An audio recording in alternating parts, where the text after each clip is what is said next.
Hi guys, for today's mini vlog. So, kasama ko yung ate kong pinakamaganda and then yung pinakamaganda ko rin mga so magkakamukha kami. Hindi naman nalata. So, joke. Ayun guys. Magod, wala ko yung makeup. So guys, mag-iihaw tayo kayo ng isda. So, bakit mo? Mag-iihaw ko ng isda. Joke lang. So guys, mag-iihaw kami ng isda. Sinimulan namin nagpaamok ng apoy. Ito guys yung isda. Anong isda to? So guys, yung isda pala namin binili. Ay, si mama pala nagbili. Pinili lang namin. Kayang ingay. So guys, ito yung isda. Makikita nyo naman na sobrang laki.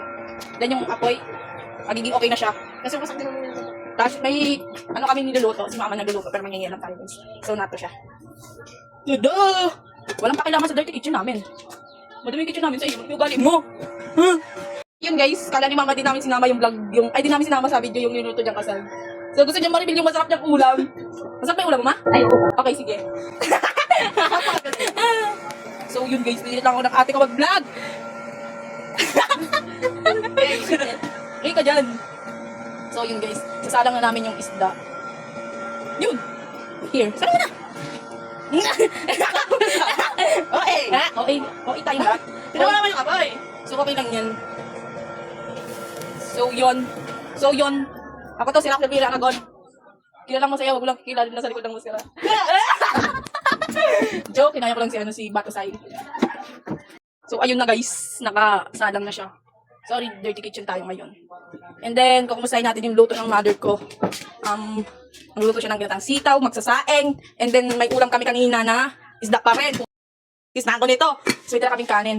And then, kukumustahin natin yung crab. Ano tawag ito? Kasag daw. Okay, kasag. So, ayan siya guys. Gusto mo ni mama, paubusan na, mamula na. Kasi mamula ng mukha nito. Little baby ako. Balik tayo dito sa iniiyaw ng ate natin. So, mamaya natin balik ta rin. Malapit nang maluto yung Malapit nang maluto sabi. Ang talang. Tapos yung mother ko, nagsusungkit na siya ng tawag na ng kalamansi. Nagsusungkit na siya ng kalamansi for sausawan nun guys.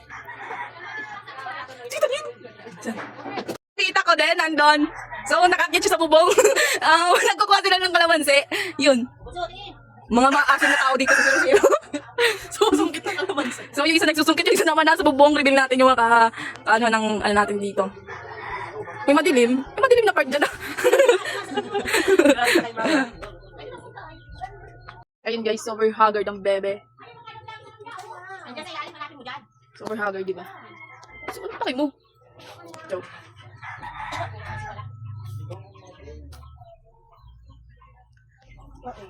Ayun, nalala ko yung sasabihin ko.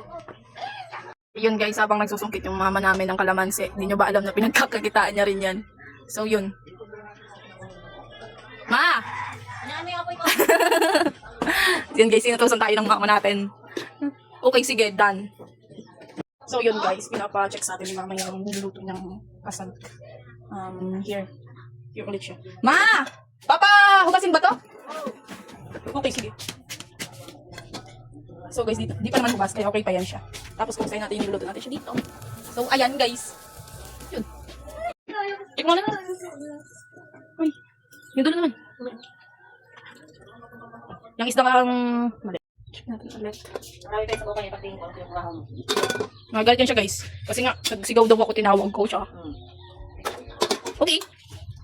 At na yan na ngayon nag-iihaw ng isda, nagbubunot na ng damo. Papansin. For the tapo ng basura ang persona, re. At na yan na nga yung aking anak na makuleto na marayon. Napakalayas. Grabe ang sipag ng ante nyo ngayon.